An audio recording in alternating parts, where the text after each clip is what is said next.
Hi friends, welcome to ருசி திரு. இன்றைக்கி ஹெல்தியான ப்ரோட்டீன் பேக்டு மீல் தாங்க செய்ய போகிறேன். இது கிட்ஸுக்கும் பெரியவங்களுக்கும் ரொம்பவே பிடிக்குங்க. எப்படி பண்ணுறதுன்னு பார்த்துடலாமா? அதுக்கு சக்கரவள்ளி கிழங்குல பாதியும் ஒரு கேரட்டும் எடுத்திருக்கேன். இது ரெண்டையும் தோல் சீவி வேக வச்சுக்கலாம். இப்போது மிக்ஸ்டு நட்ஸ் எடுத்திருக்கேங்க. என்ன நட்ஸ் எவ்வளோ குவான்டிட்டிங்கிறத நான் டிஸ்கிரிப்ஷனில் மென்ஷன் பண்ணுறேன், செக் பண்ணிக்கோங்க. இப்போ ஒரு பேனில் கொஞ்சமாக நெய் விட்டு இந்த நட்ஸ் எல்லாத்தையும் போட்டு ரோஸ்ட் பண்ணி எடுத்துக்க போகிறோம்.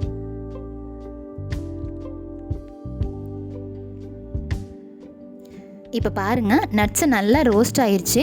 இதை ஆற வச்சு ஒரு மிக்ஸி ஜாரில் மாற்றி பவுடர் பண்ணிக்கிறேங்க.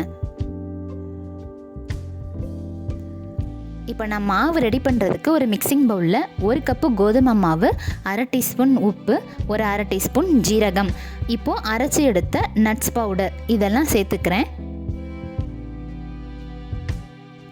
இப்போது நான் வேக வச்சு ஆற வச்சு அரைச்சி எடுத்துருக்க சக்கரவள்ளி கிழங்கு கேரட் பேஸ்ட்டையும் நான் இதில் சேர்த்துக்கிறேங்க.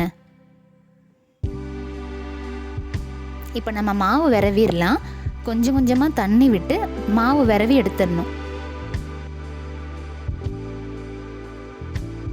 மாவு பிசைஞ்சாச்சு. இப்போ பாருங்கள், சப்பாத்தி மாவு எவ்வளோ சாஃப்டாக இருக்குன்ட்டு நமக்கு இந்த பதத்தில் இருக்கணுங்க. இப்போ சப்பாத்தி திரட்டிடலாமா? இந்த டிஷ் இன்றைக்கி நான் என்னோடய கிட்ஸுக்காகவும் என் ஹஸ்பண்டுக்காகவும் தாங்க செய்கிறேன். என் கிட்ஸ் நட்ஸு சாப்பிடவே மாட்டாங்க. ஸோ அவங்களுக்காக டிஃப்ரெண்ட்டாக இன்றைக்கி நான் இதை செஞ்சு கொடுக்க போகிறேன். பூரி நம்ம செய்யும் போது எண்ணெய் நல்ல சூடாக இருக்கணும். பூரி போட்டுட்டு மேலே லைட்டாக நம்ம ப்ரெஸ் பண்ணி விட்டாலே 2 சைடும் பூரி நல்லா உப்பி வருங்க. இப்போ பாருங்கள், நான் இன்னொரு தடவை செஞ்சு காமிக்கிறேன்.